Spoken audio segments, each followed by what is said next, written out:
Narikoong kataw magpuasa, ada orang yang melakukan hubungan badan, ritengga eswe, yari garyeswe, si tinaja bitawi magpuasa, na iyakian na sulangi bi puasa na. Dia melakukan hubungan badan dengan istrinya, maka sanksi hukumnya patahriru wakabatin, dia harus memerdekakan 2 orang hamba sahaya. Na iyakia di nagaga makukwe ata, di nagaga ata makukwe. Lalu kemudian yang kedua, alternatif hukum yang kedua, sanksi hukum yang kedua, maka di nabita fasiyamu syahraini mutatabi'ain, maka dia harus berpuasa 2 bulan berturut-turut. 2 bulan puasa. Cicebawan napigaw irogagay, maka dia harus mengganti dengan 2 bulan berturut-turut berpuasa. Kumakutana ki magkedakigayro na kena pa Ustad.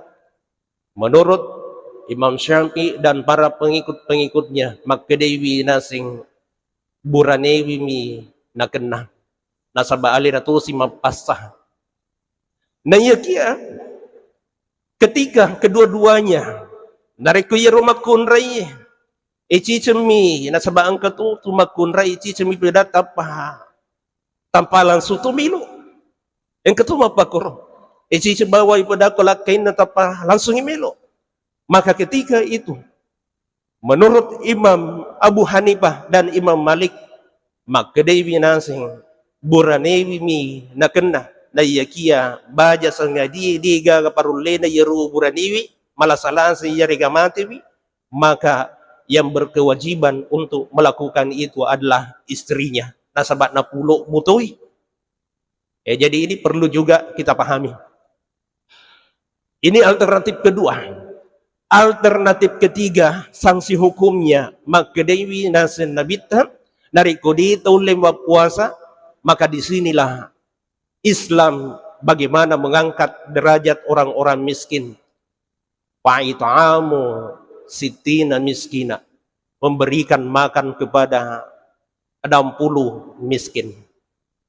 Isap payaru tukasiyasi na payaringi nanre yaru tukasiyasi 60 na tukasiyasi yarin nanre.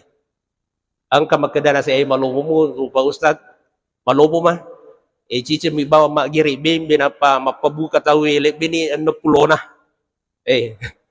Mega tupi gaw biasa aja, tapi hati-hati. Itu adalah alternatif hukum yang ketiga. Ede na wording, jaka kami makadaki nasabaan ka tu tahu narikusit di mi bimbe malubola de.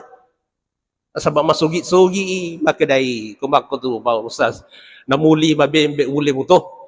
Namusap pulo bembe, uli mo to, pwede mo to pali nasing ipigaw ito agagay. Tidak bisa langsung alternatif hukum yang ketiga menurut para ulama fikih, karena sesungguhnya itu masuk dalam al-maslahah al-mulghat.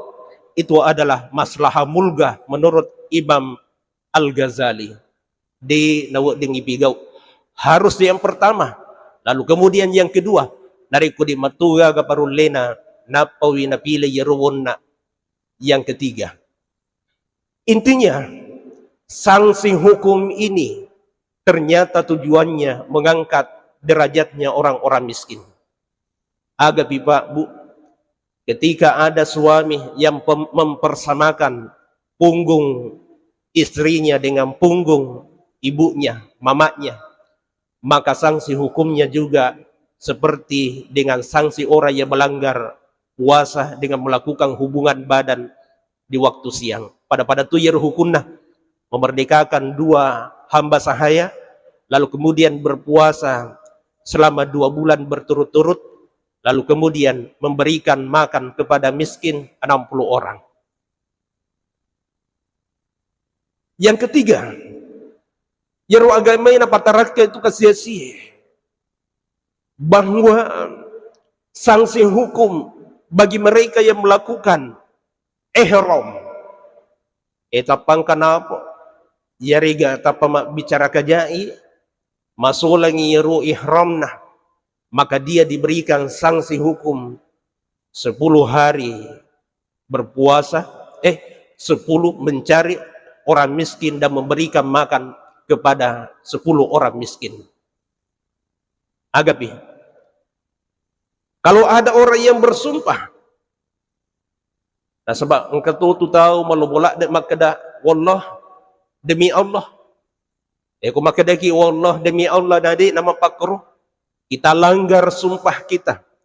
Maka sanksi hukumnya mencari 6 orang miskin, sittatun minal masakin, dan memberikan makan kepada 6 orang miskin.